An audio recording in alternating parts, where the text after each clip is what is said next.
We're coming, and we ain't backing down. We don't need a bunch of cats in here looking in the mirror. Everybody just do your job. You understand that? Hey, will you shut up? I'm bitterly disappointed with the officiating today. Guys being dudes. And they run through our like through a tin horn, man. And here we are with two teams in the national championship game that we absolutely, definitely saw coming early in the season. Georgia and TCU are literally going to play for it all. The whole kit and caboodle on Monday night. We will start there in just a second. We have a bit of news off the top to go through before we do that. Godfrey, shall you lead us? Jerry Kill signed his contract. Yep, big news of the day. Alex, long you didn't national even put it, nightmare you is didn't even over? put it in the show notes, Alex. How dare you? Yeah. It's nice though, but it's nice. Like it's good to see someone find a retirement job that they like, that like will take them I'm only presumably half to the end of joking their about coaching how career. weird this is and how much I wanted to talk about it on National Title Week, but I saw it via our friends at Football Scoop. But basically, if you didn't know, New Mexico State veteran head coach Jerry Kill just decided, and Richard and I have laughed about this on a couple coaching shows this year. Oh wait, Alex, you were on those too. Okay, so a lot of people are like, "I'll sign the MOU, I'll sign a little piece of paper, but we'll like hammer out the contract later." This happens a lot, right? Like coaches have been fired, and they're like, "Well, he didn't technically sign a contract." My guy just did nothing. He just verbally agreed in place to be New Mexico State's head coach. He's like, I'll get around to it. Nothing on paper had this man leading a Division I FBS program until very recently. So shout out to Jerry Kill. Signed a 6-year deal. Oh, a 6-year deal. Also, in other coaching news, Jim Harbaugh tells Queen City News, although no one knows the future, I will be coaching Michigan next year. Okay, www.splitzoneduo.com. We shall discuss Mr. Harbaugh, not on this episode, but we will dedicate a patron episode. And look, we said on the quote-unquote last carousel episode or last coach season episode of the year on the patron feed that we still had the Harbaugh-shaped problem to deal with. Guess what we are going to deal with this week? We're dealing with it. A Harbaugh-shaped problem after Michigan bows out of the playoff. All right, briefly, before we actually talk about the toe meets leather football, what's left of it? There is a barrage of headlines going around this morning. This was in our, this shows up on, like, in my mentions with people having questions. This shows up. I think people misconstrue this stuff. I have a lot of questions in the offseason about the, like, television ratings and what do they mean and why should I care? Ultimately, you shouldn't.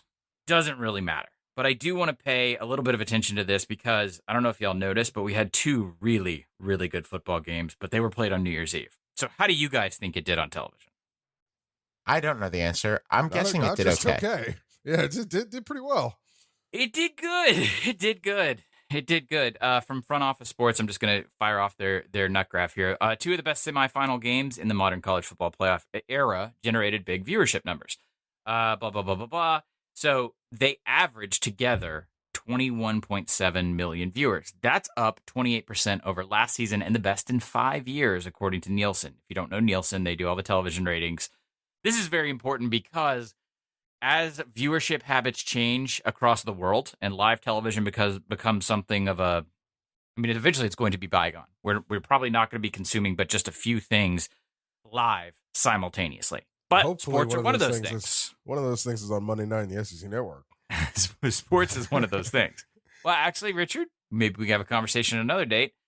You too might be moving into a VOD culture one day at the SEC Network. So Georgia, 42-41 comeback, 22.1 million viewers, peaked at 23.9 between 9:45 and 10 p.m. Eastern. I cannot in my head remember exactly where that was in terms of the score of the game. 10 p.m. Eastern time? Yeah, I'm trying to remember exactly where that was. I'm always fascinated now. The game started at like 8:30 Eastern time or 8:40 Eastern time. So we're starting blow. We're starting. Ohio State is in the lead. Yeah, Ohio State, by the way, is It's arguably the largest viewing. Yeah, so Georgia is scoring but still trailing, I believe. For those of you who don't know, Ohio State is the largest viewable single brand in college sports. This is not a debate. Not a debate. This is not like, I'm not saying viewable as in like appealing. I'm talking about fact. They should have the TV network, not Texas. Correct. TCU also did really, really well. TCU being sort of the one team that is not a brand entering this. 21.4 million viewers in the win over Michigan. Peaked at 26.4, again, at that 7:45 to 8 p.m. slot. That one's easy to explain because that's the end of the game. Third most watched afternoon semifinal of the college football playoff era. Sixth best ever, which is a little weird when you think about how good it was relative to its competition in that way. Well, remember, they stick the bad one, the air quotes, the bad one, in the afternoon. Both games ranked amongst the top 5 non-NFL telecasts since the start of 2022. So then there's a bunch of pablum that I never want to repeat this stuff, not because of ESPN, but any network. They say they X a million minutes of streaming. That's no one has really created any kind of Well, no one has really created an arbiter or an objective metric system for streaming minutes. So it's usually having I had to write these press releases a long time ago for Spike TV in a different life, and I know how you manipulate these things. But those raw numbers, the reason I wanted to talk about them is, look, the ratings were up. They were up relative to the pre-pandemic numbers, to New Year's Eve games in general. As you guys know, Alex, you talked about this a little bit.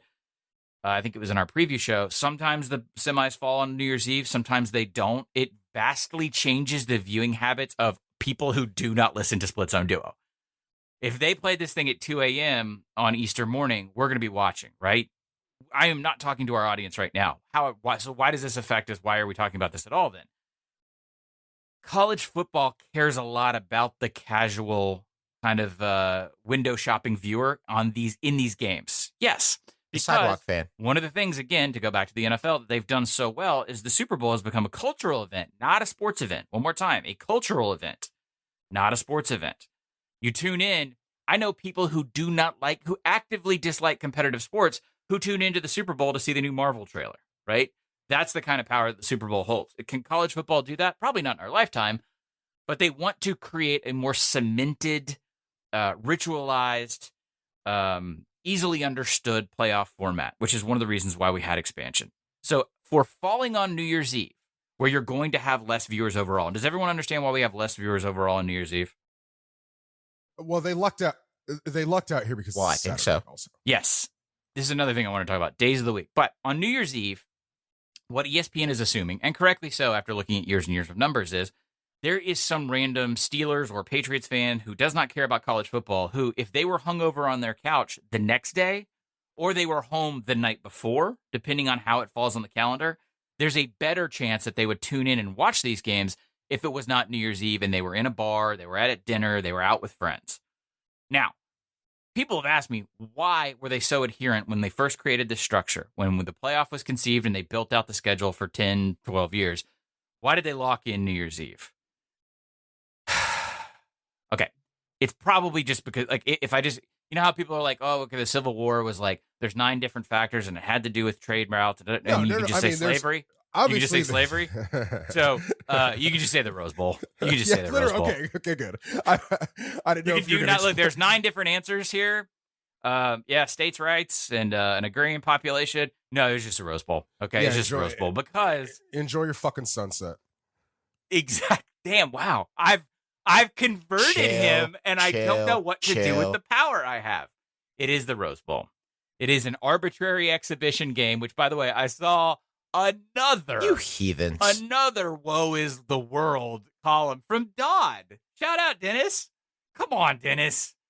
About as it rained across Pasadena, and I'm paraphrasing here. I have it put up in front of me, but I was traveling and I saw it. As it rained across Pasadena, it was as if the sky was crying for the end of the Rose Bowl as we know it.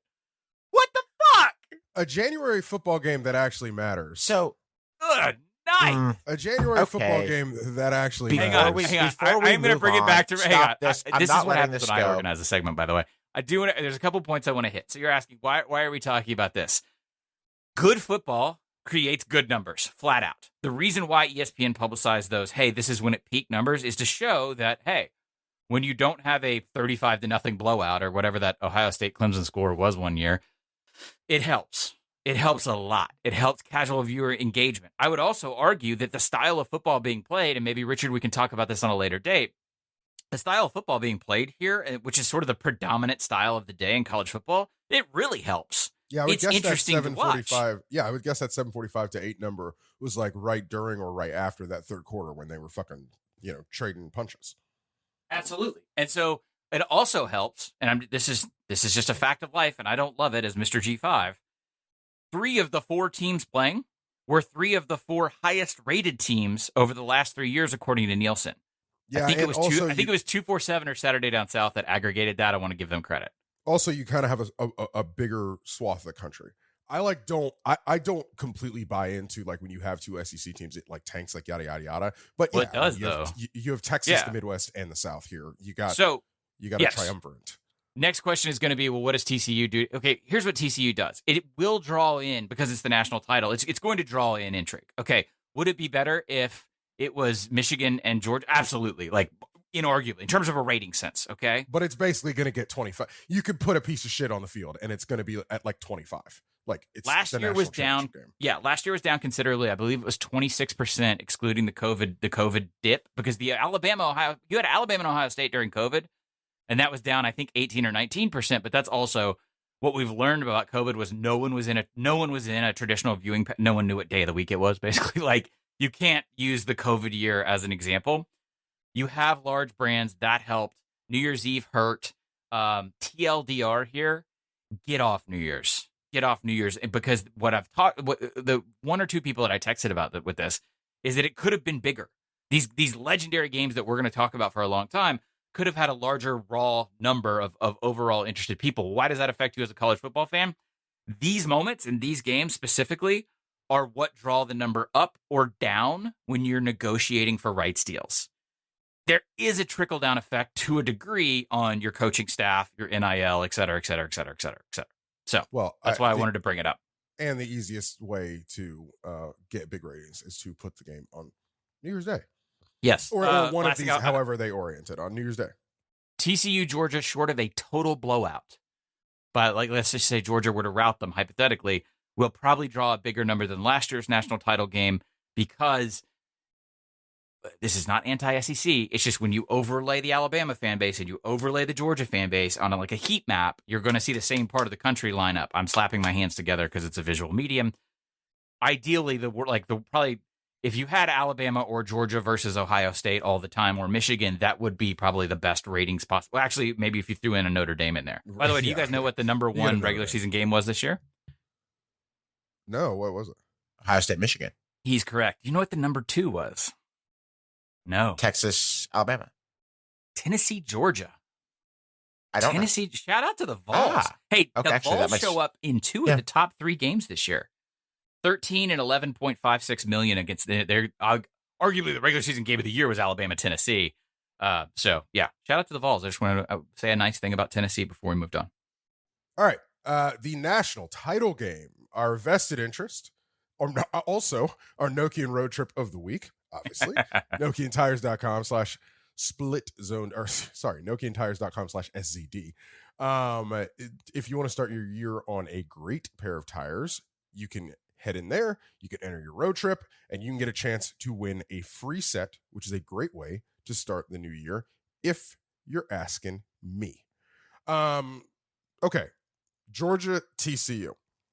Right now, the number is Georgia -13, as I saw this morning, depending on where you get it. It is bouncing around, and because it's a national title game, it is going to move close to kickoff because there will be money coming in. Right now, BetUS has it at 12.5. That is where we are playing it for the purposes of our pick'em here on this show. So it's the national title game we got. I think it becomes a much more interesting proposition as you look at it.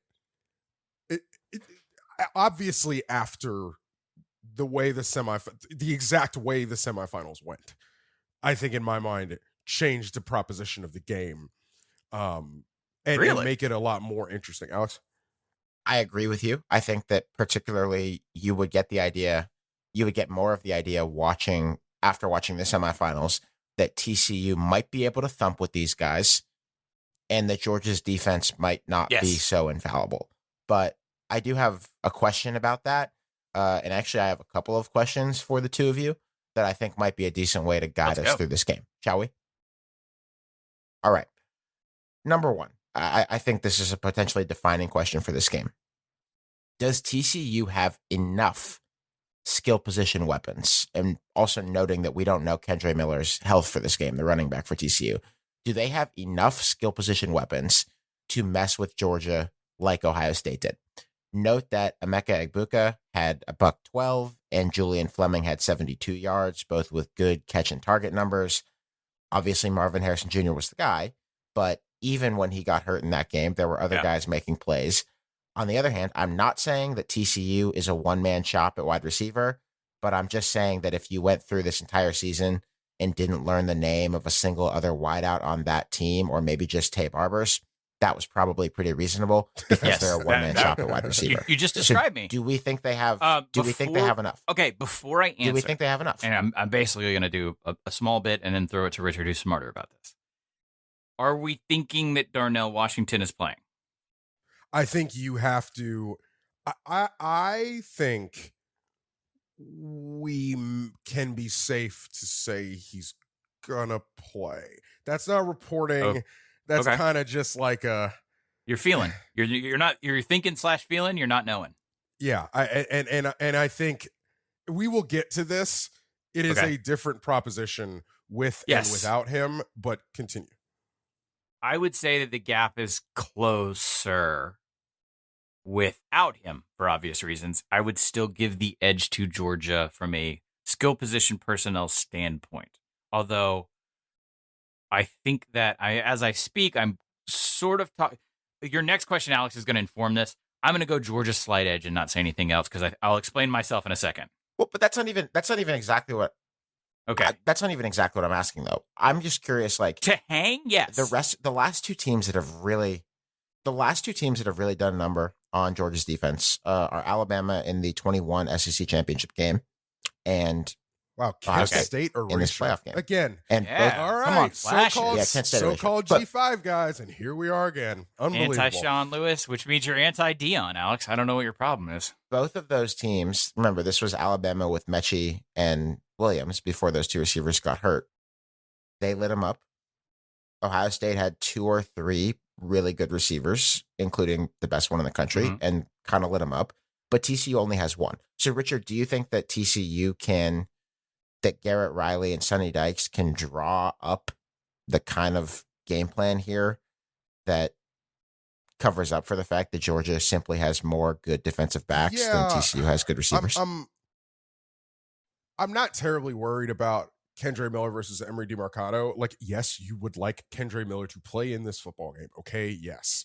But DeMarcado's a good back. Like, I think DeMarcado is one of the better number 2 backs in the country, and could be a number 1 for a lot of teams.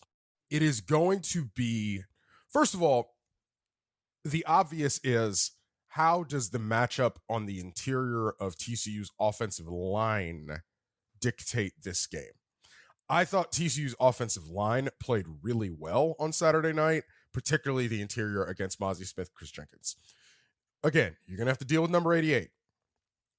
What Ohio State did, what Ohio State did the Dogs was pretty brilliant in that they basically did not drop CJ Stroud straight back like the whole night. They moved him around every which way and said, we're changing the launch point. We're booting him. We're moving him. He is not going to be a sitting duck back there. And he's also going to be able to have the ability to go a couple design runs, all that kind of stuff. Max Duggan, obviously, has that ability. I think Georgia's going to have to contend with a mobile Max Duggan. They're going to have to not lose him in some situations, kind of like they lost Bryce Young in that SEC a couple times in that SEC championship game last year. Georgia came into that game and said, hey, we're going to kind of in the first one. Hey, we're going to kind of mush rush Bryce Young. We're not going to like fly up field against Bryce Young. We're not going to get out of our lanes, all that kind of stuff. We're going to kind of sort of try to that's mush rush would be in here. So that's pressure without abandoning an assignment necessarily. It's not a free rush. Yeah, it's not necessarily a pin your ears back, come after him. And you could see it if you go back and watch that game a couple times. The problem was a couple times Bryce would like make a subtle move and Jordan Davis would kind of get off, like still get out of a lane, and Bryce would just exit because he's nutty. Okay. But pause real fast because I just want to ask, for people who are doing this on the 101 level, you're talking about changing the launch point with Stroud to basically nullify Georgia's strength in the rush. Is that the same as like if you have a defense, if you have an all-world pass rusher 10, 15 years ago, what we were talking and writing about was just read it, right? Sure. He Try to crashes in, neutralize read, him, zone, yeah. read, get out. Yeah, that's so. Is this basically the same thing? Yeah, and particularly because he's on the interior, Jalen Carter's on the interior. Changing the launch point has that effect. You also you make it so they can't just come. They can't just do you are moving. It moves them. It manipulates them. That's kind of how the chess game works a little bit. But you have to be comfortable enough with your quarterback, and the quarterback has to be comfortable enough they have to have that skill set to do that. Yeah. You're about changing the launch point. That's not something that most quarterbacks can do. I'm not saying this I'm not trying to go after Max here. I don't know if that's how they want to do business. That's where I'm headed. Yeah. Can Max Duggan do what Stroud did? I don't know if that's what they want to do. Now, I will say the most interesting thing, in my opinion, about both of these passing games is how they use the screens in this game. We talked about TCU screens that Tay Barber and Quentin Johnson scored on the game on Saturday. Georgia's got their own screen game that's pretty fucking good, which brings us back to one Darnell Washington. Darnell Washington, in a couple different ways, makes you a different proposition on offense. One of them is in the screen game, being out on the edge, being a lead blocker in the screen game. You saw the long touchdown that Georgia scored on kind of that like inside screen or whatever. I think they were roughly in the red zone at that point in time. But anyway, both of these teams are really good screen teams. Wide receiver screen teams, not just like running back screens. And how that plays into the passing game, I think, is going to be instructive, because I do think both of these teams are pretty much going to be able to hit big plays. Georgia showed that they are here to hit some big plays in the passing game on Saturday night. And I think we know how TCU wants to do business. So I think in the passing game wise, that becomes interesting to kind of look at and break down. Obviously Michigan, I have a lot of questions about Michigan's, and we can get to this in a second. I have a lot of questions about Michigan's game plan, particularly in protection and the running game. We'll get to that in a second. But Michigan hit big plays on TCU. Michigan scored 40 points in the second half. All right. We can joke about it and we can laugh about it and all that kind of stuff. They scored. Yeah. They did. So the big play is against our beloved Frog friends. How much are we hang on. How much are we forgetting though that like we got way off schedule in TCU Michigan because of the 2 pick sixes? Yes. Way off schedule. Like they Oh, yeah, but they still gave up points. Yeah, but still happened. You're talking about 14 points. That's like it's not worth nothing as you go in and think about just TCU versus Georgia's defense. And then where they were with the advantage they had of getting those 2 scores when they did. That's just an added level of comfort. Sure, and maybe they bent a little bit more because they had the big. I don't know if you're picking 2 fat, ugly slants off from Stetson the way that you were from Michigan. That's all. Probably not. Joe Gillespie, the TCU defensive coordinator, has a way that he likes to play football. 3 down linemen, 3 linebackers, always. Not big boy basically football. 100% of the time. So it's not just like the nickel. So like Gary Patterson, when he was TCU's coach, was an early adopter of the nickel. 4-2-5, yes. 4 down linemen, 2 linebackers. Yep. Different with Joe Gillespie, just in terms of trading one position for another. And that raised a lot of questions, Richard, going into the Michigan game about whether they could be physically about that action in that game. And I don't know, like they gave up the really long Donovan Edwards run on the first play. But then after that, in terms of the more trenchy parts of the game, they did fine. Like Michigan did not run the ball much after that to any success. They didn't look physically overwhelmed. Georgia might still be a little different proposition. I don't know, with the blockers in front of Kenny McIntosh and Dejon Edwards. But the question is, can TCU replicate what they did thumping-wise against Michigan against Georgia? So note this. A couple things about Michigan's run game and Georgia's run game are pretty applicable. Both of these, Georgia and Michigan, like to, first of all, Georgia has been running I think, more gap scheme than usual this year, which is basically counter or power counter, where they pull the backside guard and tackle to the front side. One blocker kicks out the end man on the line of scrimmage. The other one wraps up and goes through the hole to the second level.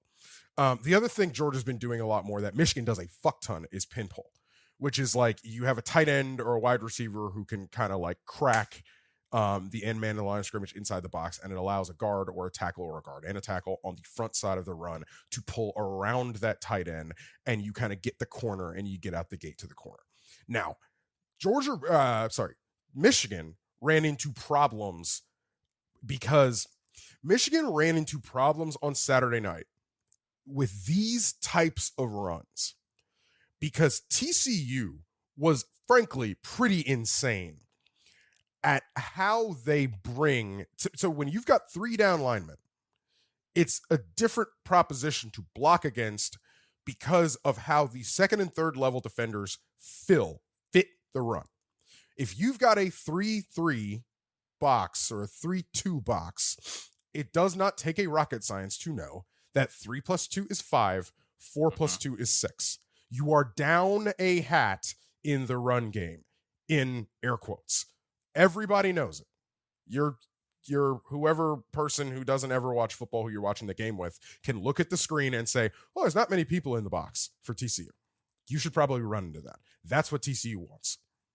You would not run this defense if it wasn't sound against the run. We can joke about the defense as much as we want. You don't run this defense if it's not sound against the run. So how does TCU bring people add hats? They add hats with speed. They add hats with weird angles, funky angles, how these players are coming from, and they add angles via delay.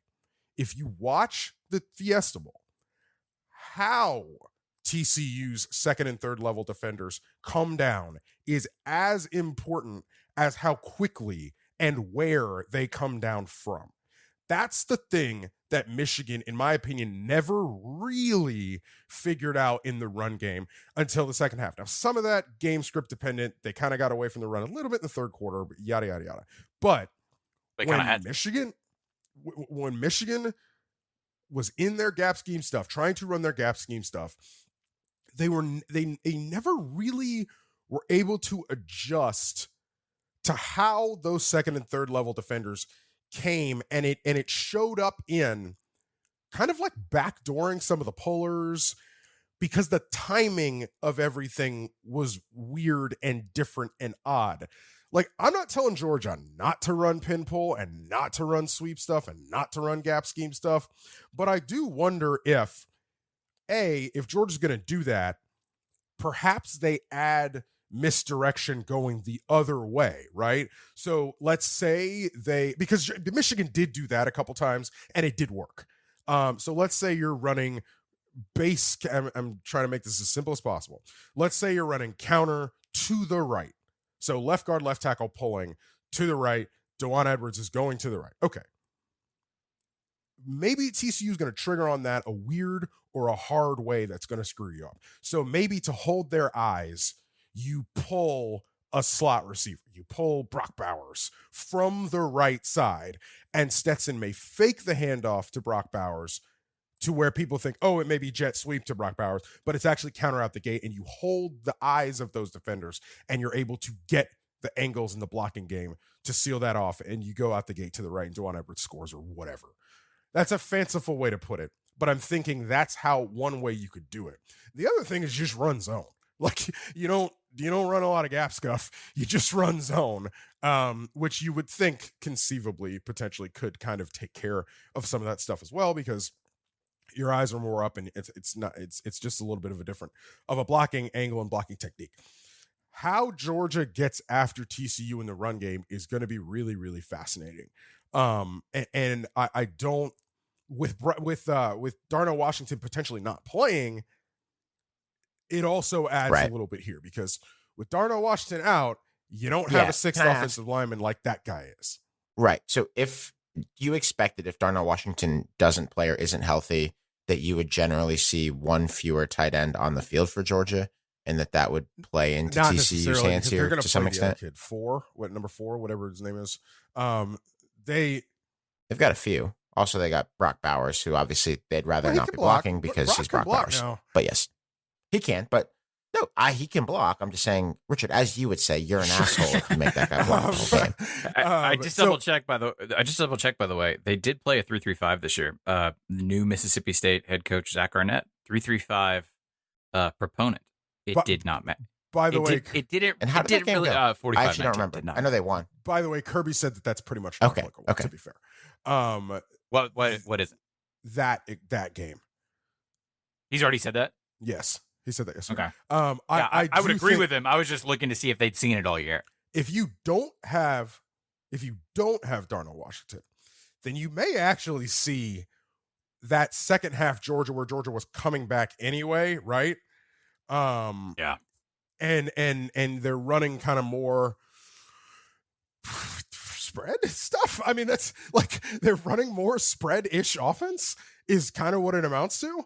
And I do wonder if that, look, again, I do think big plays are going to be there to be had for Georgia, just like they were against Michigan. And with A.D. Mitchell healthy and going in this game, and Arian Smith going, Stetson a little bit shaky in the first half on Saturday, with the picks, etc. If you're able to kind of get that going, and you're able to get, you could have another shootout here. I was going to ask you, Richard, because I sort of want to quickly look for the thermal exhaust port in Georgia here, the thing that in theory could like really let TCU have a night here. And I was wondering if it might be Georgia receivers versus TCU secondary.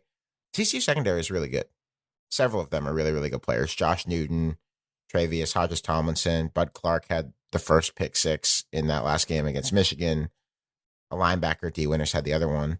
Like, their thing is that these guys are kind of annoying cornerbacks and safeties who jam up lanes and break up a lot of passes and are very frustrating, very havoc creating. And I don't know, like a wide receiver doesn't seem like it's, I mean, no one would claim that it's like the strength of Georgia. And I've wondered if people avoid falling down, if maybe Stetson Bennett might not have as many places to go with the ball as he's accustomed to. With the amount of space in this defense in the front, like a lot of times TCU may opt to just play coverage, for instance, and like drop 8 here. You are going to have more people in the distribution of coverage. That also could potentially create some running Stetson Bennett situations as well, where Stetson takes off on his own volition, or where Georgia creates some design runs for Stetson, who can absolutely make hay in that way. That I have no doubt about. Stetson has answered pretty much every question that has ever been asked of him the last couple of years. I would also, like, he's still not like a goon quarterback who is just going to like go out there and be the Grim Reaper and wreck you for 60 minutes. It's not really how he plays. The guy that we saw at the end of the second quarter against Ohio State, who led Kirby to kneel out the half because he thought he was going to throw a pick, was much different than the guy who came back out, because that guy ended any and all of my criticism. Second half Stetson Bennett versus Ohio State is different. Different. And I just at the margins, whether he takes a minute to get cooking matters in this game. He took a minute against Alabama last year too in the second go around and worked out just fine. Other stuff, let a game winning touchdown. He's a gamer, Alex. He's a gamer. How both of these teams play behind the line of scrimmage, I think also in the wide receiver screen game is also kind of interesting. If you actually do jet sweep to Brock Bowers, for instance, TCU is not afraid to fly down and make tackles in space, in that reality. Obviously the same with Georgia. If you're going to do like sometime, I don't know if you noticed a couple times TCU ran that kind of formation where they had like 3 receivers stacked and they like they throw a screen out quick, for instance. Careful with that because of how quick Georgia's defensive backs as well can trigger and hit in space. I don't know. This is because of how both of these teams played the semifinals. I think this is actually going to be a lot more fascinating than I realized. I'm really excited for Monday night. Well, time to hold your feet to the fire. It's pick time. Time to put your pick in where your mouth is, Richard. I am perfect so far in our BetUS pick'em in the postseason, so arguably I am the real winner here. But by virtue of Godfrey getting the Alamo Bowl wrong and taking Texas there, Richard, you are one up on him for the season. This week, we are playing the only game there is to play.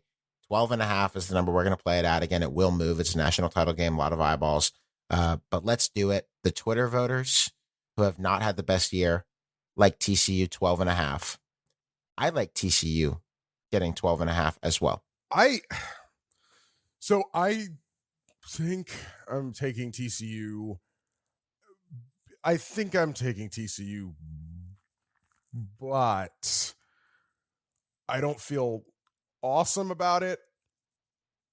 I'm taking TCU less for the kind of storybook I want it to happen and more for like, I kind of think it's a shootout, which may give us the backdoor scenario here. Yes. You know, if that's how that happens, I'm going to take TCU. I don't love the fact that how much public money is on TCU. I don't love that. I don't adore that. I think some of that could be a public kind of rubber banding. Yep. The public rubber banding to what they saw on Saturday. The Sharps have not entered the conversation yet. Exactly. The Sharps are waiting out, and I think the Sharps might jump all over Georgia at the last second, to be honest with you. But I have a friend in Vegas who is close to a Sharp professionally, and they are laughing at the TCU thing right now. Yeah, so I don't love taking TCU here, but I think I'm going to because I do think we may be in for a shootout game. I felt the exact same way, except now I just realized just for the sake of the bit, I need to take Georgia because I'm down 1 so we can finish the year tied. So Richard's line of logic was my initial entry into this, but then just to be a contrarian, I will take Georgia closing the door on the spread in some sort of late game situation. Just something sloppy towards the end. I do think this is going to be a streaky game. I do think that there's going to be a lot of points scored. I think it is going to look like the bookend to the semis in that sense. I don't think you're going to see a defensive struggle. I think you're going to see more of the same to that regard. And ultimately, like, I don't know if it's mea culpa for me, but this is a chance for Monken and that offense that I have shit upon gleefully for 2 years to really be creative and be dynamic. And I was really impressed, not so much with just a comeback, but the way that they came back and that they were dynamic and created big plays like Richard talked about. I think they will be in a similar situation this weekend, on Monday, and I think they will answer it. Okay. Georgia did not play its best game on Saturday. No. Ohio State did. They needed a missed field goal for us to be talking about them. Yes. Okay. Ohio State pretty much did. Ohio State pretty much did play its best game, particularly on offense. You're not going to get much better than that. Yeah. Agreed. God, like, I want to remind people, like, the money line on this is Georgia minus 430. Like, the implied probability there is like 75% or something like that. Yes. I do not think TCU is going to win this football game. I should also make that very clear. I don't either. So that 13 number is psyching me out, baby. Really psyching me out. As far as what, bit aside of the BetUS, as far as where my money actually goes, we'll see. Where your money should actually go, of course, is betus.com. There's no question. That's betus.com. Join now. Get 200% in bonuses with the promo code SCD. Nobody in the industry gives better discounts than BetUS. Again, join up. Use the promo code SCD. Get up to 200% in bonuses on your first deposit. Nobody beats that. Head to betus.com and join today. That's BetUS, where the game begins.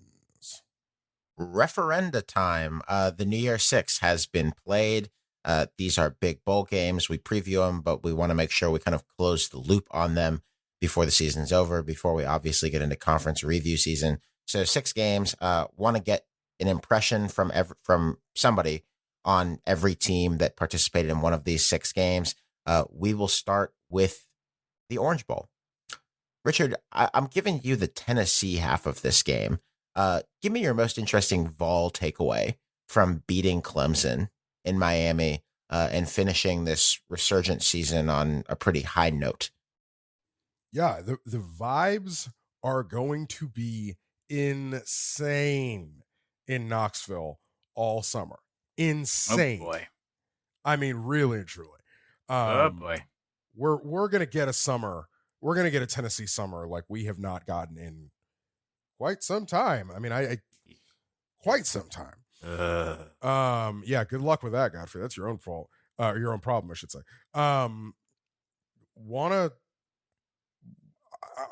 not in on Tennessee next year. We got a lot of time before we got to make make calls on next year, obviously. But I'm going to have kind of the similar questions about Tennessee as you may expect.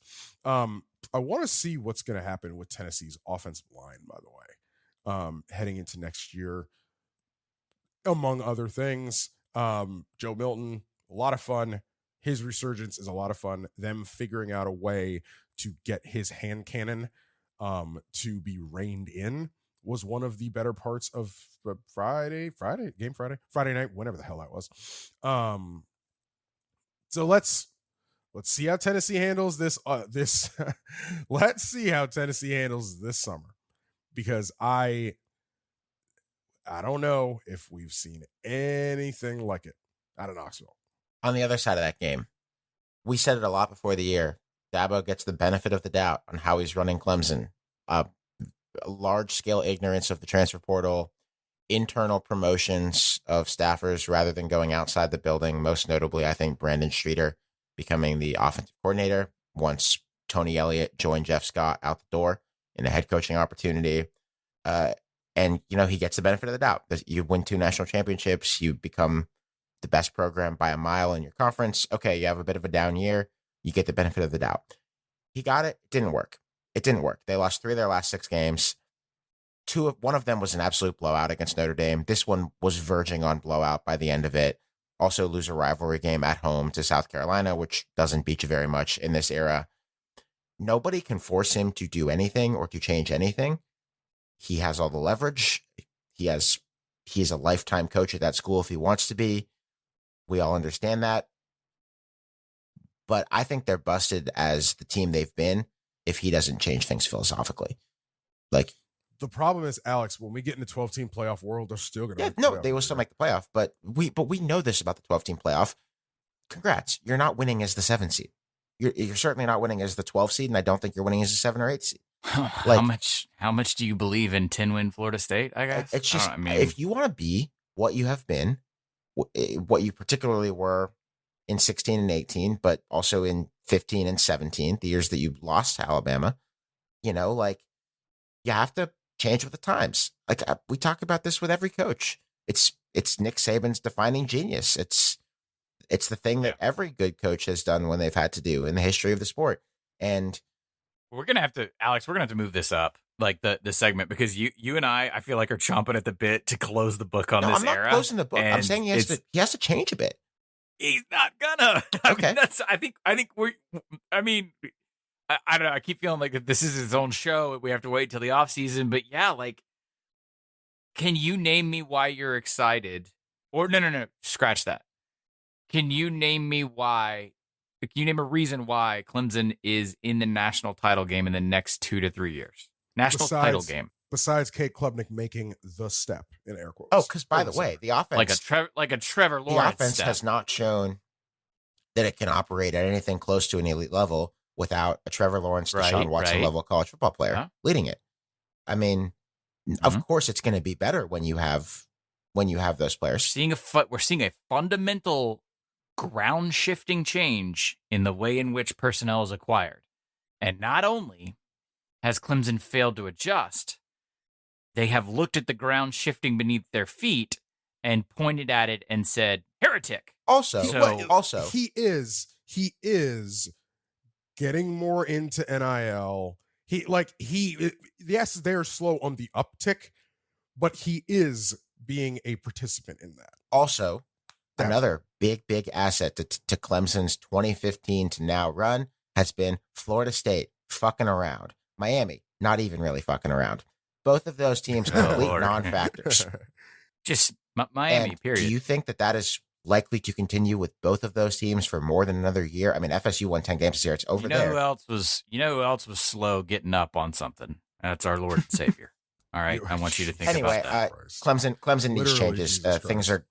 they're not going to be as easy as they've been for them. It's God. Look, as somebody who watched it in person, the way they lost that Notre Dame game, is pretty. That one's pretty seared in my head.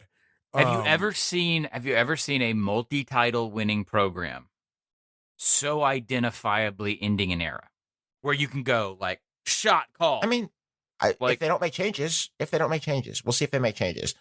Godfrey, give me some sugar. Alex, I swear to God. Pour some sugar on him, baby. I don't know if give me some sugar may just be a Southern colloquial. I don't know. Sorry, that just threw me. That is he doesn't know. Okay, he does all not right, know thank what you. that- All right, yeah, he does not know. Richard got why that stunned me for a second. We're friends, and I want you to give me the Sugar Bowl recap. That's what I want. Yeah, sure. God, Bro, I swear to Alabama God. beat the fuck out of them. Alabama beat the fuck out of them. They said, for the record, Richard, they saw I that didn't Deuce say Vaughn touchdown and said, Yes. "Bet game's over." Yeah. And which was funny because I was out and about in Saratoga, New York that day with my kids, and I was watching the game in clips, and depending on where I was, we were eating in a restaurant. And I was like, "Oh, Deuce Vaughn touchdown! Here we garbage disposal!" Woo! And scene. For the record, I did not predict a sleepy Alabama. I just said there was a high potential for it. Richard was very accurate in saying he thought, Richard, you put the money down and said, you won't get sleepy Bama. You won't get distracted Bama. Saban was talking specifically about how good the practices were by his standards and said, I think basically they were playoff caliber. They were as locked in as they would be in a postseason situation. I think that translated. I also think there's a talent differential. And as much as I love my beloved Email garbage disposal, good versus good is a slightly different proposition in this matchup, flat out. That being said, Bryce Young gets a curtain call. I think we all think he deserves. It's weird how, again, narrative guy here. It's weird how much sentiment from non-Alabama fans Bryce Young has gussied up in the last couple really weeks. Dig Bryce Young. Yeah. Good. Whereas Good. you think our exhaustion with that brand would just be like, man, fuck that. I don't care. Fuck him. But there really is, I think, a kind of a sentimental nudge towards Bryce Young because I do think he's a quality human being who's provided a lot of good football, objectively, even if you're not a Bama fan.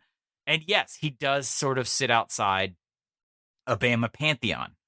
He doesn't have a ring, but like A.J. McCarron does. Yeah, dude. Yeah, well, he has a Jones ring does. as backup. Greg McElroy.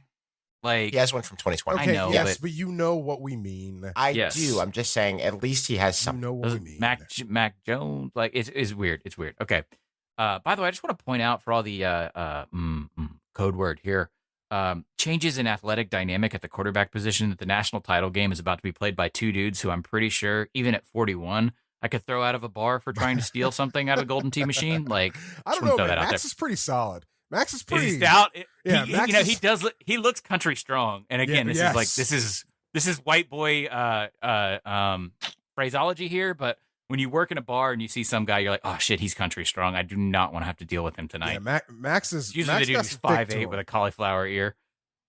So that's honestly, I was talking with some Alabama fans recently about before and after the game. It's always fascinating to me to talk to normal human beings who are graduates of Alabama and how they like process and digest things and like what they get excited and interested about because they just have success fatigue.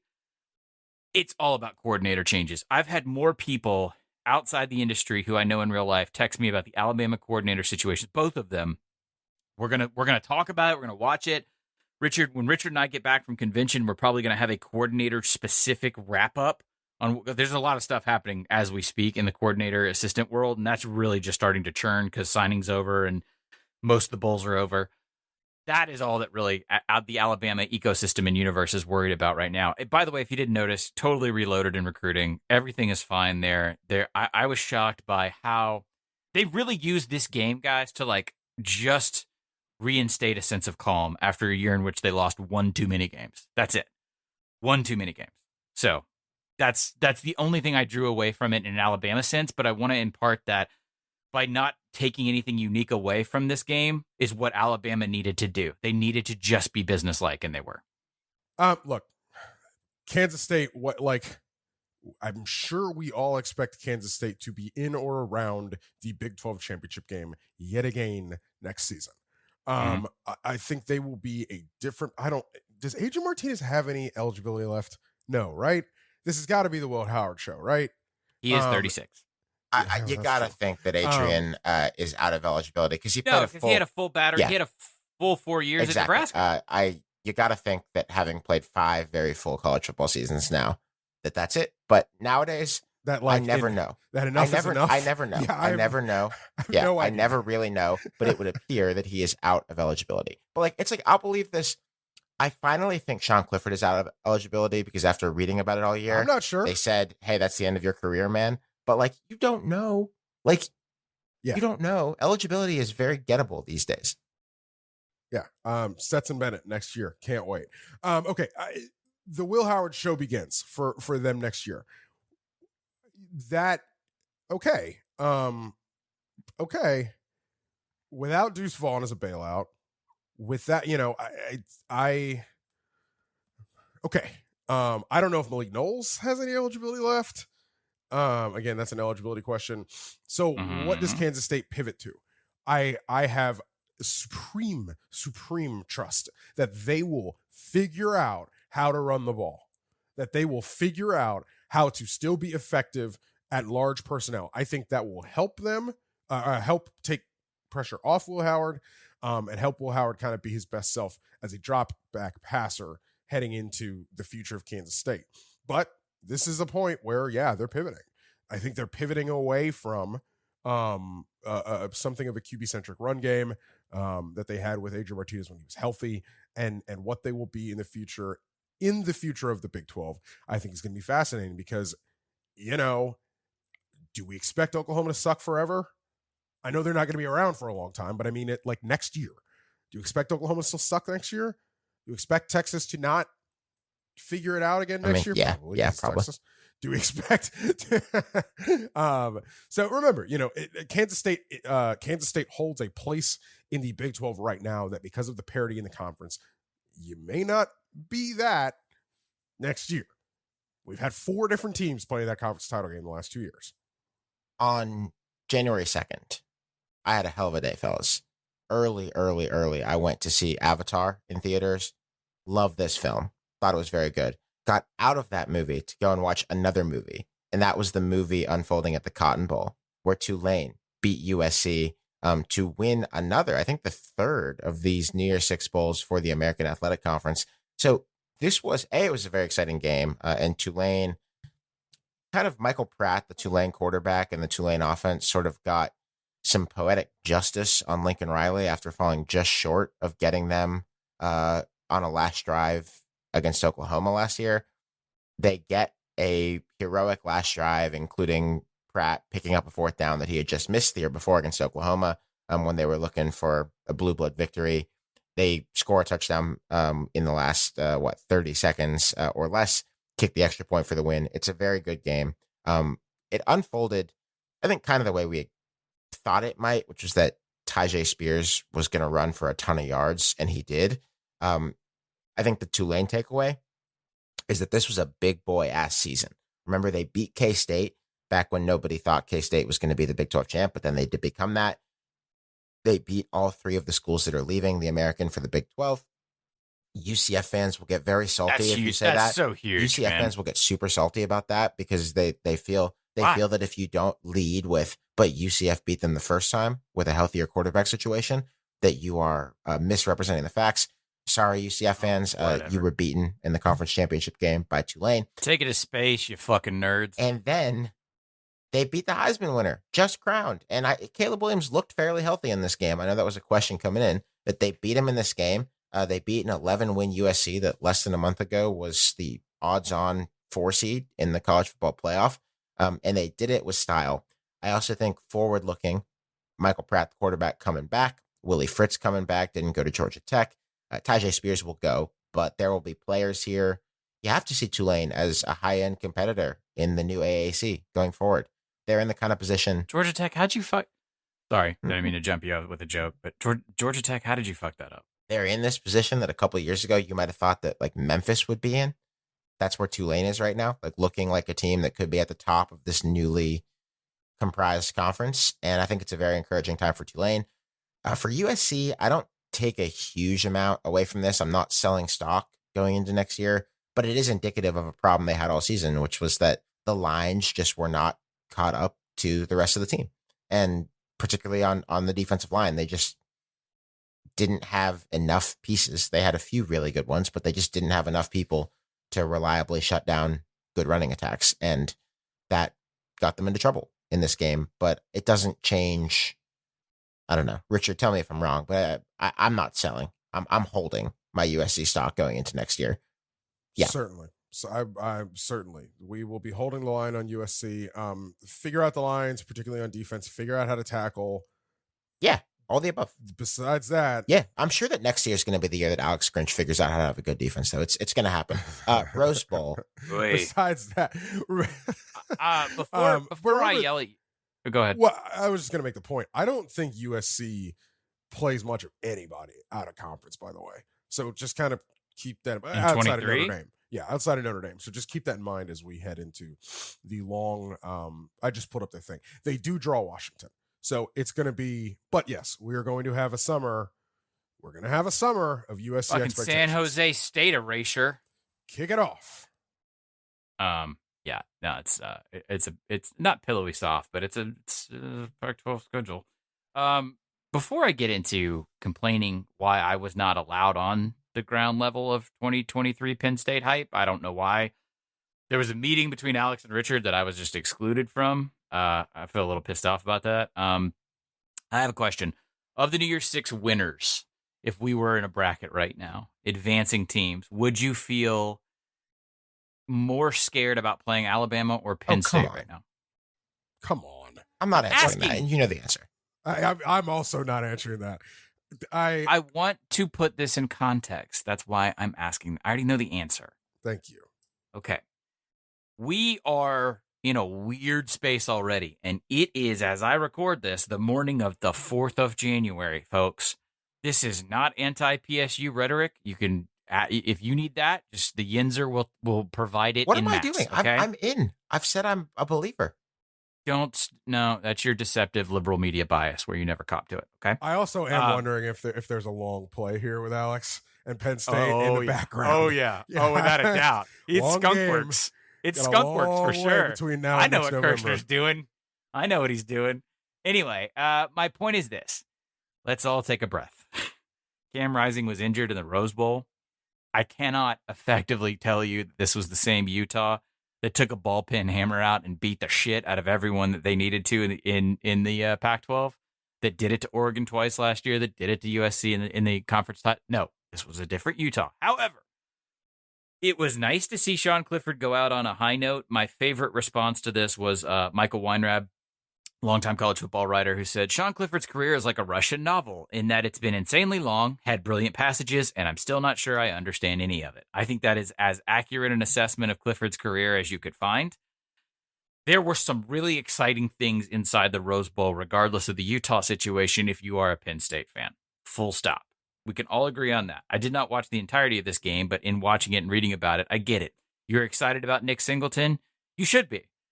You have a lot of hope for Drew Aller coming in at quarterback? You should. This is a well-managed roster with good assistants. Manny Diaz should be back at defensive coordinator next year, and whatever you might think of Manny Diaz, he's a damn good defensive coordinator. There are a lot of pieces here from this game that should make you excited. So Penn State playoff? This is where I'm headed. We have to figure out what are we talking about in terms of the hype. You lost 2 games this year to 2 playoff teams. Those are the only games that you lost this year.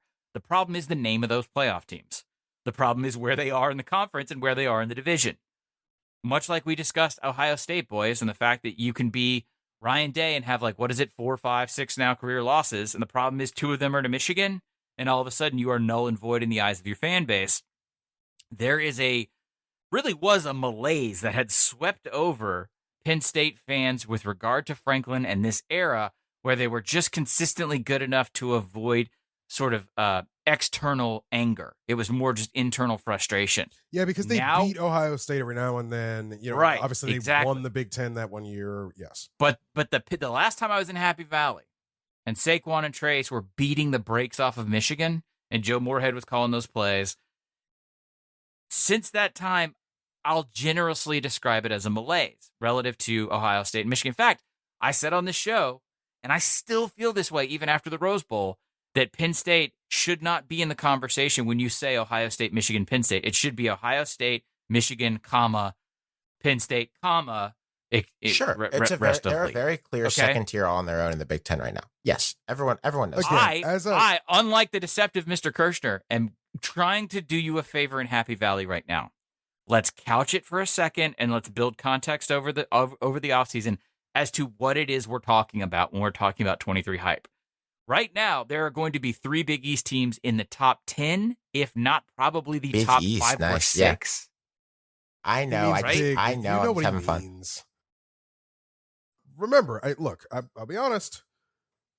Myself and my representatives, we have sat down at the table to discuss the possibility of making a pact with Penn State and Capital P playoff next year. Oy. Again, we got a long road to hoe.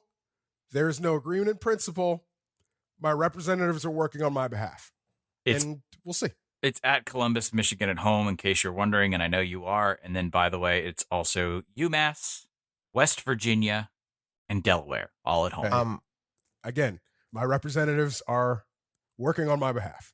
Is there anyone else you would legitimately be worried about here? Oh, for some reason, Penn State always plays Iowa like Iowa. That's where I built that meme out of.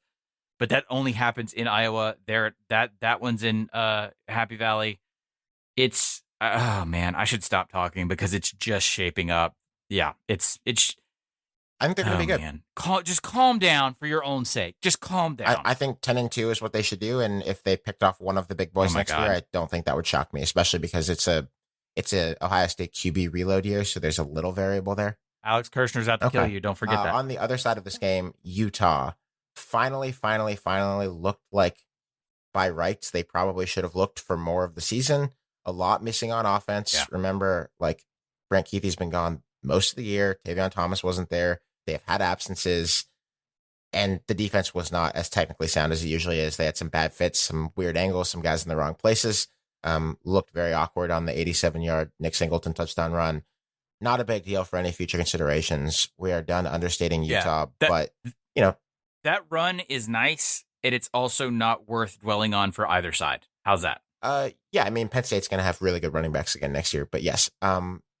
Speaking, by the way, of really good Penn State stuff, our friends at Homefield Apparel, that's at homefieldapparel.com, have a sparkling Penn State collection that I believe has been getting quite a bit of run since the end of this Rose Bowl. They also, for that matter, have a pretty great Utah collection. There's a Utah Rose Bowl shirt that, hey, even if you lost the game, it's a great shirt that commemorates another trip to Pasadena for the Utes. In fact, the vast majority of the schools, if not all of them, might actually be all of them that we've talked about here today playing in the Year 6, have a Homefield Apparel collection. We talk about Homefield a lot. We do it because they are great partners of ours, and they make the best collegiate vintage apparel that you will find anywhere. Very much urge you to check them out at homefieldapparel.com. You can use the promo code SZD20, SZD20, for 20% off your first order. And you can also get Split Zone Duo stuff there. Just Google Split Zone Duo Homefield. We've got an entire collection, including a couple of newer t-shirts and crews available for your purchase there. Great way to support the show. Great way to look good. Great way to get recognized by your fellow Split Zone Duo listeners on the street, if that's the kind of thing that you are interested in. Thanks very much to Homefield, longest standing partners of the show. Love you, appreciate you. We've talked about the Fiesta Bowl with TCU and Michigan. We have talked about the Peach Bowl with Georgia and Ohio State. But let's pick one thing for the losers of those games who we will not see in the playoff because we are in the national title game. Richard, for Michigan. SplitZoneDuo.com. Okay, let's go and do that. Let's talk about what Jim Harbaugh is up to. Godfrey, I want to get us out of here on this thought with Ohio State. Do you believe, I think that I had seen Dan Wolken of USA Today say this, and I don't know if I agree with it or not, but I'm going to put it to you, that Ohio State showing up the way that they did. Dan and I always agree. You always agree. There are no moral victories really when you're Ohio State, but on some level, it was starting to get embarrassing. Their performances in these big showcase games against other programs sort of close to their level, and they look like a big deal program in this game. Does that matter at all? Yes. If you absolutely took a larger view on Ohio State and Ryan Day, as 33.333% of split zone duo has done in the last month and change since they played the game. Start where you say something and you're the only person in the world who thinks it. You were ready for Ohio State to have a showing in this game potentially because you had not sold all stock on Ryan Day and thought he was Larry Coker part deux. Richard is doing this thing where he's just any Larry Coker shout out. 33.33% of split zone duo thinks that ice cream is delicious. That's his new shitty bit. Just like being wrong about Alabama's final record. Fired Ryan Day after the Michigan game in November. It would be nice, since we are talking about internal show memes, if Ryan Day treated Michigan week like he had 30 days to prepare. I think that some variance in your game plan would be good there for your own job security. However, I do actually agree with this. I know no one's going to feel it because your kicker shanked it, but imagine if he hadn't. I think this was a full system reboot of the capability of this offense. Still some questions about the defense, but I don't, even at an Ohio State level, turning around a defense in a single season when you're expected to be national title competitive and playing national title offenses, I don't think is realistic.